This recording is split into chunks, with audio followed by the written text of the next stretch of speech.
بسم اللہ الرحمن الرحیم۔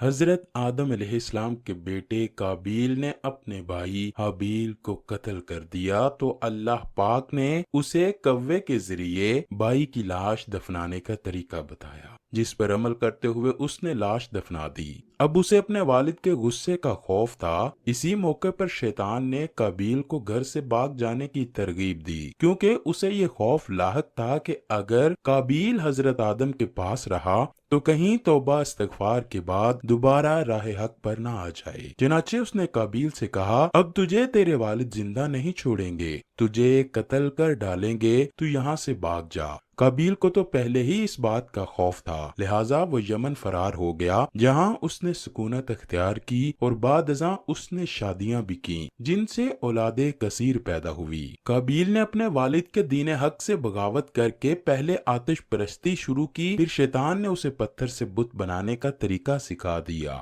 یوں قابیل اور اس کی اولاد نے ایک اللہ کو چھوڑ کر بت پرستی شروع کر دی۔ دنیا میں قتل و غارت، حسد و فساد اور بت پرستی کی بنیاد قابیل ہی نے رکھی۔ جب حضرت آدم علیہ السلام کو پتا چلا کہ بھائی نے بھائی کو قتل کر دیا ہے، حابیل ایک بہت ہی نیک اور خدا ترس لڑکا تھا، اسی لیے حضرت آدم کو حابیل کی موت کا بہت دکھ ہوا۔ حابیل پر حضرت آدم کو پورا بھروسہ تھا کہ یہ بیٹا اللہ کے دین کو آگے بڑھائے گا۔ بہت سی روایات میں ہے کہ حابیل کی شہادت اس لیے ہوئی کہ قابیل کو اس بات کے بارے میں مکمل طور پر علم تھا کہ حضرت آدم علیہ السلام کے وصال کے بعد حابیل ہی والد کا خلیفہ ہوگا۔ اسی حسد کی وجہ سے قابیل کے ہاتھوں بھائی کا قتل ہوا۔ حابیل کے مرنے کے بعد حضرت آدم علیہ السلام اور حضرت اماں حوا بہت ہی اداس رہنے لگیں۔ ماں اور باپ دونوں بیٹے کی یاد میں کئی دن روتے رہتے۔ حضرت آدم علیہ السلام رب کائنات سے دعا کیا کرتے، اے اللہ پاک مجھے ایسی اولاد عطا فرما جو تیرے دین کو پھیلانے میں میری مدد کرے۔ اللہ پاک نے حضرت آدم علیہ السلام کی دعا کو قبول کرتے ہوئے ایک بیٹے سے نوازا جو بہت ہی نیک اور پرہیزگار نکلا۔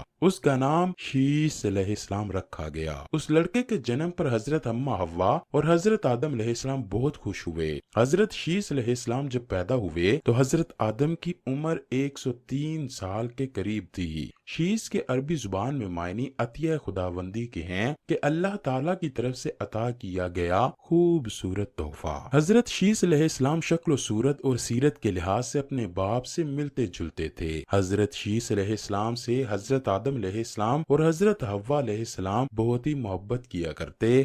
اللہ کی طرف سے حضرت آدم علیہ السلام کو حکم ہو چکا تھا کہ شیس علیہ السلام بڑے ہو کر بہت ہی نیک اور والد کے نقش قدم پر چلیں گے، اسی لیے حضرت آدم جہاں بھی جاتے حضرت شیس علیہ السلام کو اپنے ساتھ رکھتے۔ حضرت آدم علیہ السلام نے اپنے بیٹے کی تربیت اس طرح کی کہ وہ بڑے ہو کر ہر برے اور اچھے کام کی پہچان کر سکیں۔ حضرت آدم علیہ السلام نے حضرت شیس علیہ السلام کو درس و تدریس اور واعظ و تبلیغ کے خوبصورت اور منفرد طریقے سکھا دیے، ان کو دن رات کی گھڑیوں کی پہچان کروائی، انہی اوقات میں ہونے والی عبادتوں میں علم دیا۔ اس کے علاوہ طوفان نوح اور بے شمار دنیا میں ہونے والے واقعات کے بارے میں جیسے جیسے حضرت آدم علیہ السلام کو حکم ہوتا رہا، وہ ساتھ ساتھ اپنے بیٹے کے علم میں اضافہ کرتے جاتے۔ حضرت اماں حوا اور حضرت آدم علیہ السلام کو اپنے بیٹے حضرت شیس علیہ السلام پر بہت فخر اور ناز تھا، کیونکہ حضرت آدم علیہ السلام کا ایک بیٹا قتل ہو چکا تھا، دوسرا شیطان کے ہاتھوں گمراہ ہو چکا تھا۔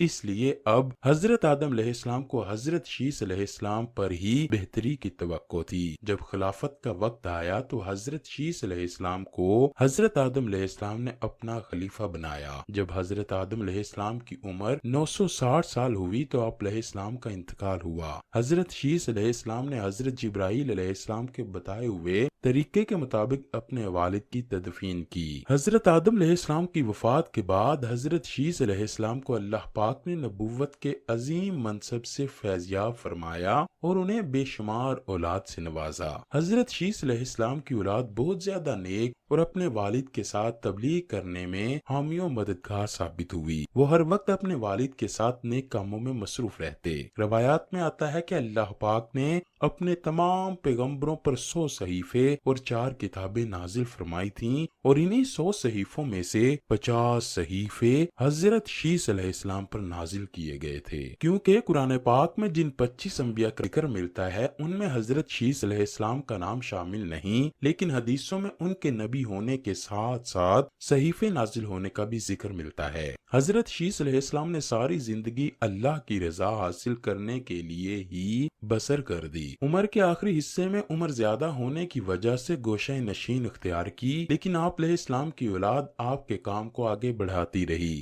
حضرت شیس علیہ السلام اپنے بھائی کے کفر و شرک میں مبتلا ہونے اور شیطان کے شکنجے میں آنے سے بڑے فکر مند رہتے تھے کہ میرا بھائی شیطان کا پیروکار کیوں بنا۔ اس کو اللہ کی عبادت کرنے اور نیک عمل کرنے کی طرف لانے کے لیے ہر وقت کوششیں کرتے رہے، لیکن قابیل نے اپنے باپ آدم علیہ السلام اور حابیل کی شکل کے بت بنا کر اس کی پوجا شروع کر دی۔ روایات میں ہے کہ دنیا کے تمام انسان بنی آدم حضرت شیس علیہ السلام کی اولاد ہیں، کیونکہ حابیل تو اپنے بھائی قابیل کے ہاتھوں 20 سال کی عمر میں ہی قتل کر دیے گئے، اس لیے ان کی کوئی اولاد نہ تھی، جبکہ دوسرے بیٹے قابیل کی اولاد شیطان کی پیروکار بنی اور اللہ کی نافرمانی کی اور کفر پر گامزن تھی، جسے اللہ پاک نے طوفان نوح میں تباہ و برباد کیا۔ حضرت شیس علیہ السلام لوگوں کو نصیحت کیا کرتے کہ اچھے انسان وہ ہے جو اللہ کی عبادت کرے، اللہ کو ایک مانے، اپنے بادشاہ کے اصولوں پر عمل کرے، کفر و شرک سے دور رہے، رشتہ دار اور ہمسایوں کے حقوق، غریبوں کی مدد کرے، غصے پر قابو رکھے، لوگوں کے دکھ درد میں شریک ہو، مصیبت کے وقت صبر اور تحمل سے کام لے، اللہ کی نعمتوں کا شکر ادا کرے۔ روایات میں ہے کہ جب حضرت آدم علیہ السلام کے وصال کا وقت پاس آیا تو انہوں نے اپنے بیٹے حضرت شیس علیہ السلام کو اپنے پاس بلا کر بٹھا لیا، اس کو نصیحت فرمائی کہ تم میرے وصال کے بعد میرے جانشین مقرر ہو جاؤ گے، تم تقوی اختیار کرنا، تم ہر وقت اللہ کا ذکر کرتے رہنا، اللہ کے آخری نبی حضرت محمد پر درود و سلام پڑھتے رہنا، کیونکہ جب میرے جسم میں جان بھی نہیں ڈالی گئی تھی تو میں نے عرش پر حضرت محمد کا نام لکھا دیکھا تھا، جب میرے جسم میں جان ڈال کر مجھے جنت کا چکر لگوایا گیا تو میں نے بے شمار جگہوں پر اللہ کے آخری نبی حضرت محمد کا نام لکھا ہوا دیکھا تھا۔ میرے بیٹے، تم بھی اللہ کے نبی حضرت محمد صلی اللہ علیہ وآلہ وسلم پر کثرت کے ساتھ درود و سلام کرنا۔ قصص الانبیاء میں علامہ ابن کثیر تحریر فرماتے ہیں کہ جب حضرت شیس علیہ السلام کی وفات کا وقت قریب آیا تو انہوں نے بھی اپنے فرزند انوش کو معاملات سپرد کر دیے۔ انوش کے بعد ان کا ولی عہد کینن بنا اور اس کے بعد کینن کا فرزند مہلائل ان کا جانشین بنا، اور ایرانی اجمی لوگ انہی کے بارے میں خیال رکھتے تھے کہ یہ 7 ولایتوں کے بادشاہ بنے، اور یہ پہلے شخص ہیں جنہوں نے جنگلات کا صفایا کر کے شہروں اور قلعوں کی بنیاد ڈالی، اور انہوں نے ہی شہر بابل اور شہر باد کیے۔ ابلیس اور اس کے لشکروں اور جنوں وغیرہ کو بھی مار مار کر انسانی آبادیوں سے بھگا کر ویرانوں اور گھاٹیوں میں دھکیل دیا۔ ان کا ایک بڑا تاج بھی تھا، وہ لوگوں کو واعظ بھی فرماتے تھے۔ ان کی بادشاہی 40 سال رہی۔ جب وفات کا وقت قریب آیا تو انہوں نے اپنے فرزند اخنوخ کو اپنا جانشین مقرر کیا اور انہیں مختلف کاموں کی انجام دہی کے حوالے سے وصیت کی۔ مشہور اقوال کے مطابق یہی اخنوخ حضرت ادریس علیہ السلام تھے، جنہیں حضرت شیس علیہ السلام کے بعد اللہ نے نبوت سے سرفراز فرمایا۔ حضرت شیس علیہ السلام کی وفات 912 برس کی عمر میں ہوئی اور ان سے منسوب مزارات 3 مختلف مقامات، نمبر 1 غزہ،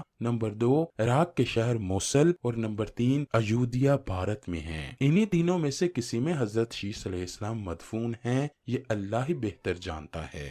موصل میں قائم مزار کو حالیہ عراق جنگ کے دوران شدید نقصان پہنچا۔ بعض روایات کے مطابق حضرت شیس علیہ السلام کا مکہ مکرمہ میں انتقال ہوا اور وہ وہیں سپرد خاک کیے گئے، جبکہ خیال یہ بھی پایا جاتا ہے کہ حضرت شیس علیہ السلام کا مزار لبنان کے ایک گاؤں شیش نبی میں ہے، جہاں ان کے نام سے ایک مسجد بھی قائم ہے۔ 13ویں صدی عیسوی اور بعد میں آنے والے عرب جغرافیائی دانوں کی روایت کے مطابق حضرت شیس علیہ السلام کا مزار فلسطین کے شہر رملہ کے شمال مشرق میں واقع ایک گاؤں بشیس میں تھا۔ بشیس 2 الفاظ بیت اور شیس کا مجموعہ ہے، جس کا مطلب ہے کہ خانہ شیس علیہ السلام۔ 1948 میں اسرائیل کے معرض وجود میں آنے کے وقت یہ گاؤں غیر آباد ہو گیا تھا، لیکن آج بھی یہاں 3 کونوں والا مینار حضرت شیس علیہ السلام کے مزار پر قائم ہے۔